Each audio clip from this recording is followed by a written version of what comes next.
المرة دي المراجعة مختلفة تماما، لأن كتاب النهاردة مش بس بيناقش تفاصيل كتيرة تخص ستات تانية، ده كمان بيناقش تفاصيل تخصني أنا. عشان كده كنت حريصة جدا إن أنا أشتريه وأقرأه وأكلمكم عنه، وحريصة كمان إن أبلغكم إنكم لازم تقرأوه. حابة أقول لكم إن الكاتبة كمان ما اكتفتش بالكتاب وبس، ده عملت لنا بودكاست يناقش تجارب كتيرة، فما تنسيش إنك تسمعي الفيديو للآخر وتعملي لايك وكمان تسيبيلي الكومنت بتاعك.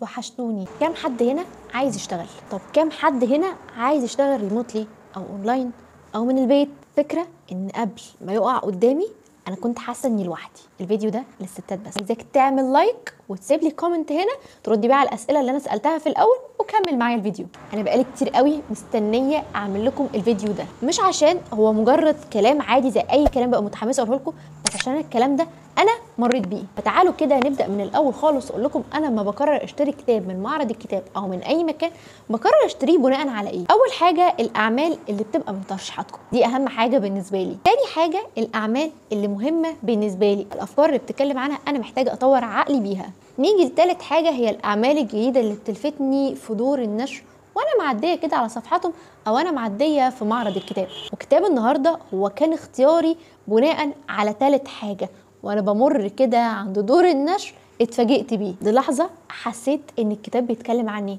ايوه ده انا محتاجه حد يشاركني الاحساس ده.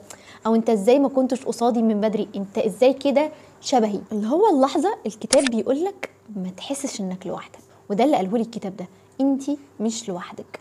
فخلونا نعدل الكاميرا كده ونبدا فيديو النهارده. وما تنسوش انكم تعملوا لايك، ويلا بينا نبدا الفيديو بجد. وكتاب النهارده زي ما انتم شايفين هنا امراه تعمل من المنزل لسمر فتحي. طب مين سمر فتحي بقى؟ تعالوا اعرفكم عليها. سمر فتحي هي كاتبه مصريه واشتغلت في الصحافه من 2004. ده غير انها كوتش معتمد في مجال علم النفس الايجابي، والعمل ده هو اول عمل ليها. كونك ست وبتشتغل من البيت بيخليكي يدور جواكي اسئله كتير جدا، بتبقي محتاجه كده وانت بتسالي الاسئله دي لنفسك حد يجاوبك عليها او حد يشاركك الشعور نفسه. وعلى قد ما الموضوع يبان مميز او على قد ما الموضوع انت بتبقي محتاجاه وحباه انك شغاله من البيت، على قد ما بيخلي جواكي يدور اسئله اللي هو انا في عيب؟ وانا ما بعرفش اتعامل مع الناس؟ طب هو الناس مش حباني ليه؟ طب انا ليه مش زي اي حد بيحب ينزل مكتب وينزل في مواعيد ثابته ويختلط بالناس واتعامل؟ ليه انا عايزه اخد لابي وقلمي وحاجتي واشتغل من البيت؟ بس الموضوع ما طلعش كده خالص، وان من نعم ربنا علينا ان اتفتح لنا باب الشغل من البيت من فتره كورونا. والموضوع ما اتفتحش في مصر بس، ده اتفتح على مستوى العالم، بقى متاح حتى اللي في مصر ان هو يشتغل بره مصر من خلال البيت. ومن هنا نبدا حكايه هنا امراه تعمل من المنزل. قبل ما اكلمكم عن تفاصيل الكتاب برضو قوي، الكتاب ده من اصدار دار دون. تعالوا بقى كده اكلمكم عن هنا امرأة تعمل من المنزل. في البداية الكتاب ده بينقسم ل3 غرف، واول غرفة بيسألك في بدايتها هو احنا ليه بنشتغل من البيت؟ ما جربتيش كده تسألي نفسك هو انت ليه حابة تشتغلي من البيت؟ او جائحة كورونا كده لما جت علينا خلتنا مجبرين على ايه او ناخد بالنا من ايه؟ بالنسبة لي فكرة ان انا اشتغل من البيت فخلاني قادرة اوازن ما بين حياتي الشخصية او الاجتماعية وما بين شغلي. بدل ما انا كنت بضيع ساعات في الطريق وانا رايحة وساعات وانا راجعة، انا قادرة دلوقتي اصحى التزم مواعيد الشغل، وفي نفس الوقت انا قادرة اطور من نفسي وقادرة ما اقصرش في حق نفسي وفي حق الناس اللي في حياتي. موازنة صعبة بس بتخليكي تنظمي وقتك وتسهل عليكي اكتر امور الحياة. طب ليه اصلا احنا برضو بنشتغل من البيت؟ اوقات كتير بيبقى علينا مسؤوليات ومحتاجين لمصدر الدخل. فكرة انك بتشتغلي من البيت ده مخليكي قادرة توازني ما بين حياتك في البيت وما بين انك تحافظي على مصدر الدخل اللي انت محتاجاه، زي رباط البيوت واحتياج اطفالهم ليهم وان يبقوا معاهم، زي اللي بيبقى عندهم رضع او لسه والدين وهكذا. اي كان او حتى عندك حد من اسرتك محتاج رعايه، تبقى قادره توازني ما بين شغلك وانت في البيت وما بين رعايتك للاشخاص اللي محتاجينك. ويمكن دي اكتر حاجات ممكن نعمل عليها سبوتات في جزء احنا ليه بنشتغل من البيت او ليه اصلا بنبقى حابين ان احنا نشتغل من البيت. يمكن كمان من المميزات اللي استفدناها من الشغل من البيت او اجبرنا على الشغل من البيت في فتره كورونا هو المرونه اللي اتعلمناها. فكره انك تنظم وقتك، تنسق اللي وراك، تبقى ملتزم بشغلك ومواعيده وانت في البيت، ما تضيعش اجتماعك، تصحى على الوقت، تلتزم بال3 أو 4 ساعات اللي وراك شغل في البيت، او حتى لو كان 8 ساعات. في نفس الوقت ما تاثرش في حق نفسك وحق اللي محتاجينك. فاهمين حاجه؟ تاني حاجة في الغرفة الكتاب تسألك هو انت مين او انت ايه اهدافك. يمكن دي اكتر حاجة انا ركزت فيها بداية من شغلي من البيت. اغلبنا لما بينزل يشتغل بره بحس ان انت بتدور على حاجات معينه هي اللي ظاهره وهتقدم عليها السي في او الشغل، لكن الشغل من البيت خلانا بندور على ابسط التفاصيل فينا او مراكز القوه بتكون هي مصدر الدخل. زي انك تبقى شخص قادر انك تعمل سكادجول او قادره انك تنظمي وترتبي المواعيد، ده ممكن بيكون باب لشغل من البيت. من الاخر الشغل من البيت علمنا ندور على الحاجات، من الاخر الشغل من البيت علمنا ان احنا نفهم اهدافنا، نفهم مراكز القوة في شخصيتنا. كل مرة هتدور فيها على شغل من وانت قاعد في البيت هتكتشف تفصيلة جديدة او وظيفة جديدة هتخليكي تسألي نفسك وانا بعرف اعمل ده ولا انا ممكن اتعلم ده. فكرة ان الكاتبة هنا ما رمتلناش السؤال وخلاص، هي ساعدتك وقالت لك على شوية اختبارات تقدري تطبقيهم عشان تكتشفي نفسك وتجاوبيها على سؤالها. طب ايه بقى يا مريم انواع الشغل من البيت؟ دي تالت حاجه مكلمانا عنها الكاتبه في الغرفه الاولى. الشغل من البيت مش مجرد 8 ساعات انت قاعد قدام اللابتوب بتطبق شويه حاجات طالبينها منك في الشغل، في انواع تانية كتيره زي انك تشتغل من البيت عدد ايام معينه وايام تانية تنزل المكتب، او انك تنزل المكتب كل ما يبقى فيه اجتماع كل فتره، او انك لما بتستلم الشغل من الشركه او من المكتب بتستلمه وبيطلبش منك عدد ساعات معينه، او بيطلب منك انك تخلص التاسك ده في وقت معين، سواء بقى يوم يومين 3، انت بقى هتقعد على التاسك ده في يوم وتخلصه وتسلمه براحتك، هتقعد يومين براحتك، المهم المهله المحدده لك تكون خلصت فيها التاسك. غير الشغل التاني اللي بيبقى عدد ساعات معينه طول اليوم انت قاعد قدام اللابتوب مطالب تبقى موجود، ودي كلها انواع من الشغل تخليك تشتغلي من البيت.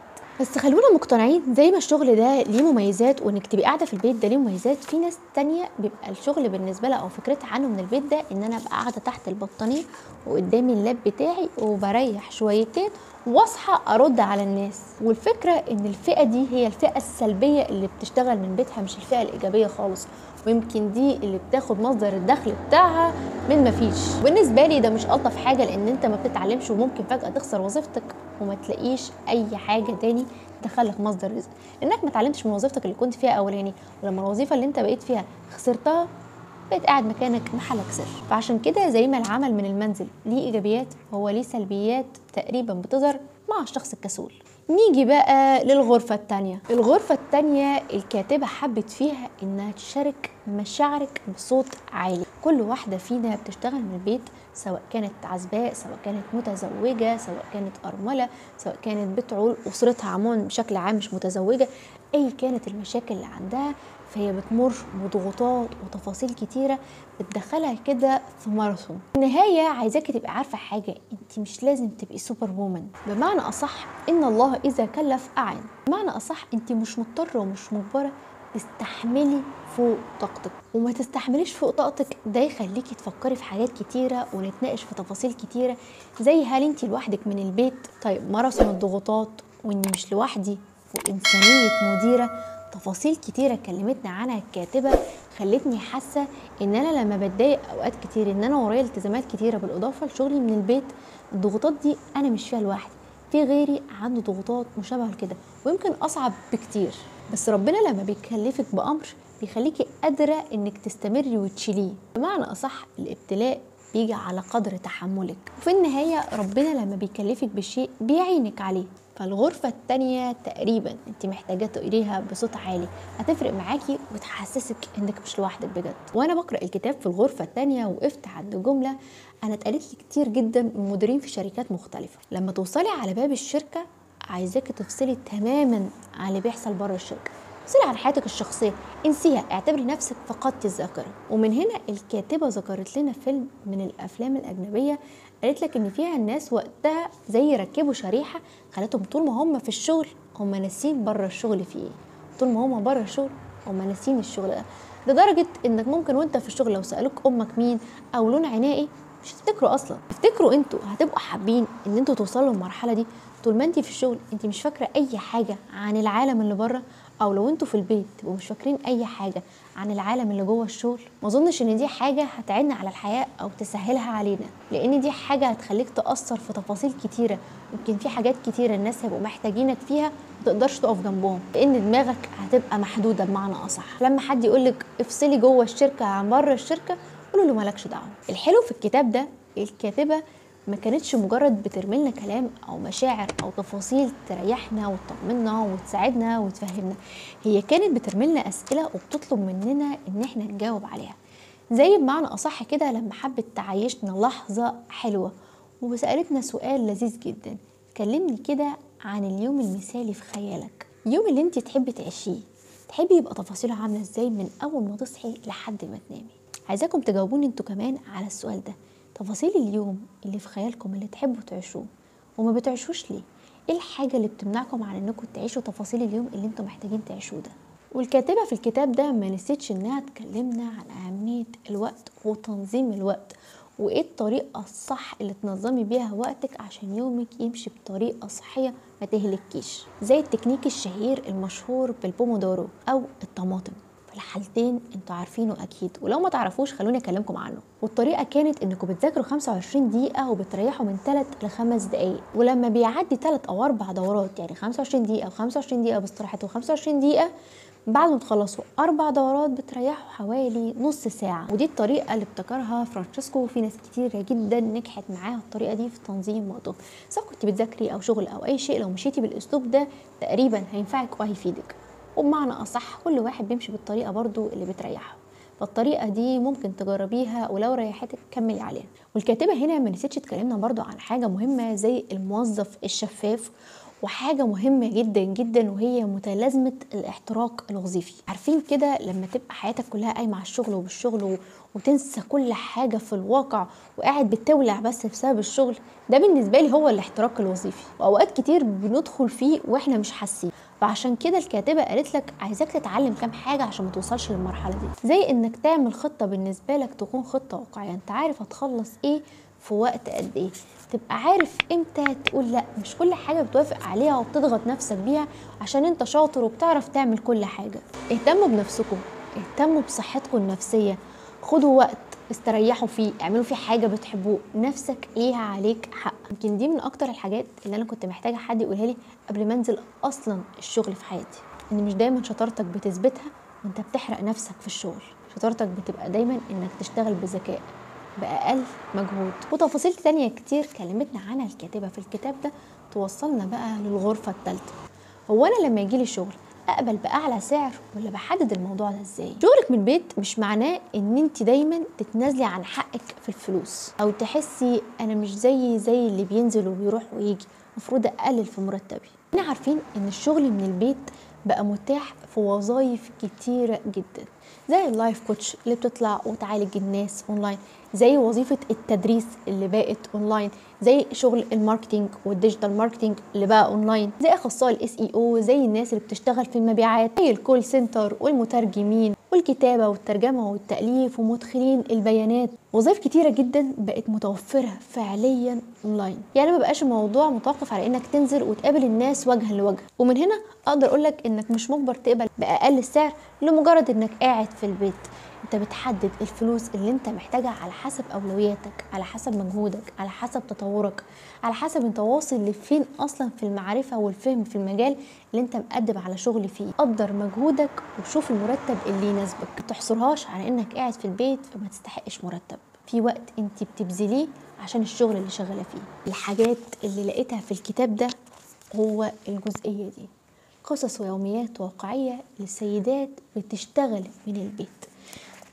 وهنا اللحظه دي اللي ببقى فيها بتاكد ان انا مش لوحدي، الستات على مستوى العالم بتجارب مختلفه، بنمط حياه مختلف، بعادات تقاليد مختلفه، اشتغلوا من البيت، وظائف مختلفه، مروا بضغوطات مختلفه، بس كلنا متشابهين في حاجات معينه، او يمكن متشابهين في حاجه اساسيه واننا كلنا بنشتغل من البيت. الكتاب ده دليل لحياتك الشخصيه والمهنيه الناجحه في العمل عن بعد، ازاي تقدري توفقي ما بين الاتنين وتبقي ناجحه في حياتك وما تبقيش مقصره في اي جانب، وفي نفس الوقت الدخل اللي انت محتاجاه واللي هيسدد ديونك واللي يخليكي تمشي البيت واللي يخليكي تسددي احتياجاتك واحتياجات الناس المسؤولين منك يبقى حاصل فعليا. مش عارفه هل كفيت ووفيت الكتاب ده ولا لا، بس اكتر الحاجات كمان اللي كانت ممتعه بالنسبه لي ان الكاتبه بدات تجيب لنا في بودكاست هي عملته نماذج لناس او ستات بتشتغل فعليا من البيت عشان تسالهم اسئله تخليكي برضو تحسي ان انتي مش لوحدك. ازيكي كده لو انتي بتشتغلي من البيت اي كانت وظيفتك، شاركيني احساسك، شاركيني الضغوطات اللي يمكن بتمر بيها، شاركيني الاسئله اللي بتيجي في بالك، عشان ده هيفرق وهتقدري تجاوبي على الاسئله دي من خلال الكتاب ده. الكتاب ده بالنسبه لي كان كنز من كنوز معرض الكتاب، تنسوش ان الكتاب ده زي ما قلت لكم هو موجود في دار داون للنشر والتوزيع، وكمان تقييمي ليه 10/10. بيناسب انهي فئة؟ من اول 16 سنة، بالذات البنات والستات ومن 16 سنة، عشان تبقي قادرة فعليا على الشغل، تبقي قادرة توفقي بين بيتك وما بين دراستك وما بين شغلك. وبكده نبقى خلصنا كلامنا عن الكتاب ده، واشوفكم في مراجعة جديدة.